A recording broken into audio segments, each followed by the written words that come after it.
Hello everyone, my name is Sangeeta and welcome back to my channel. So for today's artwork I have Saifa, who is one of the leading characters in Castlevania. So if you are into anime and if you do like stories of Dracula, then you should definitely check out Castlevania, which is now streaming on Netflix. There are four seasons and it's a very well made series altogether. So, a bit of background about Saifa. Saifa is a magical being. Like she can do magic, and she's also known to possess wisdom uh, of ages, which is mostly passed on verbally from one generation to another. So, for this artwork, I took the reference picture from Pinterest. It was a high definition picture, so it was easier for me to sketch it out. And then I added a bit more of my own elements, mostly in terms of colors. So, for colors, I have used watercolors, a bit of markers, and some acrylics as well, uh, because to cater to the power that Cypher possesses, which are very elemental in nature. So Cypher's head is like light brown in color, but in this case she was in a god mode, so she had all her powers up and she was giving it all. So that's why that expression came into being, and hence the use of very bold reds and oranges for her hair. So I have pretty much used watercolors for giving the base colors across the whole of the artwork. So one thing with the markers is, like, since it's permanent and it cannot be further mixed with any other media. So I have never mixed these two mediums before. So this was also a result of experimenting with the whole thing. So, like, as you can see, we have just laid out the base colors. So now we are giving a little bit of color to her cloak. So she dresses in a cloak, and that is blue in color. So I have just added that. So you can just follow your intuition and try to add colors as in how it's with the picture that you see.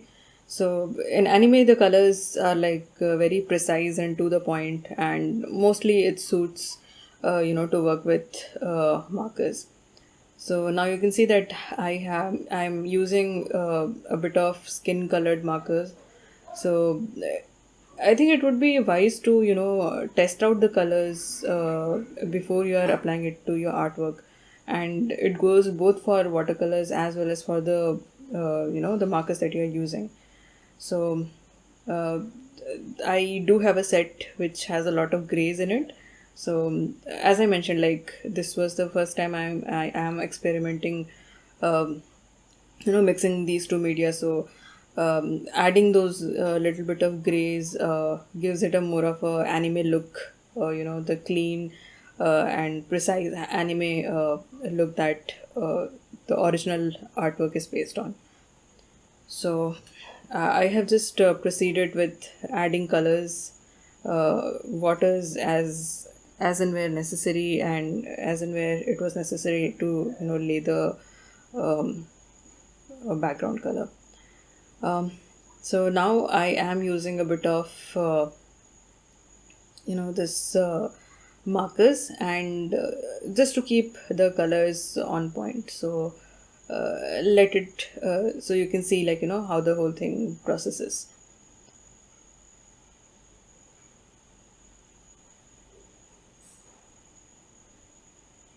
So one of the experiments that I did earlier was to experiment with colors, and then to add grays onto them.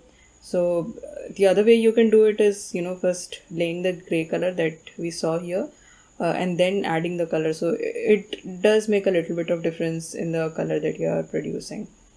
So the next attempt was to darken the cloak color, which was blue. So I just went ahead with the flow and added the colors as in how I deemed fit.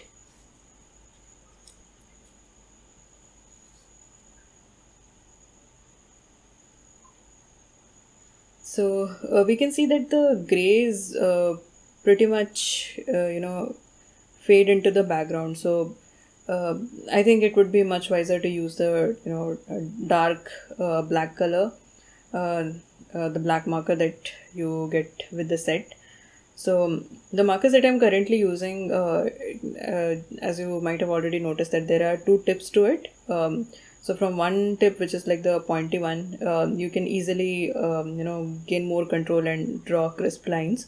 The other side is how the markers usually are. So more of a blunt edge, mostly helpful for making uh, coloring it fully.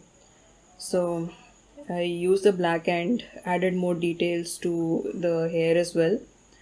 Um, and there will be, it was pretty interesting to work on this, because then I thought of adding some more grays to the hair as well, because anime also plays a lot with the shadows. So they use a completely different color for the shadow, and yet it fits perfectly with the image that they are trying to portray. So this was like a really fun experiment to add grays on the top of the colors which are already there, and to give it more of a shadow element. So then basically adding the final details, mostly related to her mouth, and a bit more of, as I mentioned, that I was playing around with the colors and um, everything in it. So yeah.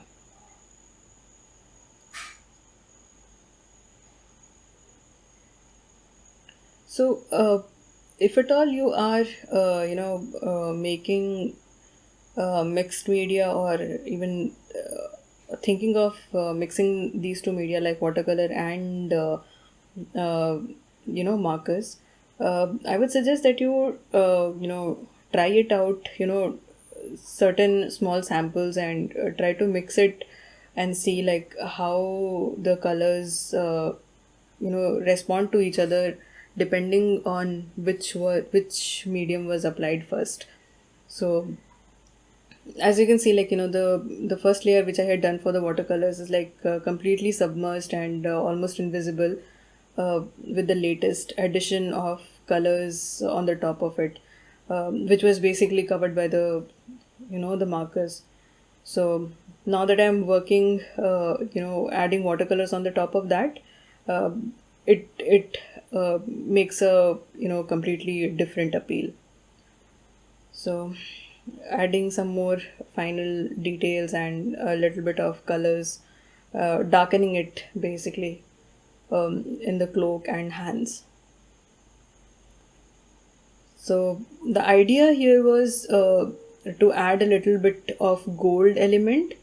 So for that, I have used acrylics in this case. So it's a completely metallic paint, and I used a dry brush to run it through the painting, and added some more details as and when necessary. So the beauty of this metallic works is that it scintillates when you put them in, or take a picture in the sun. So that was one of the goals. So yeah, so like that, our Saifa painting is done. I hope you liked it, and do enjoy, making mixed media art, and do watch Castlevania. So I'll see you next time.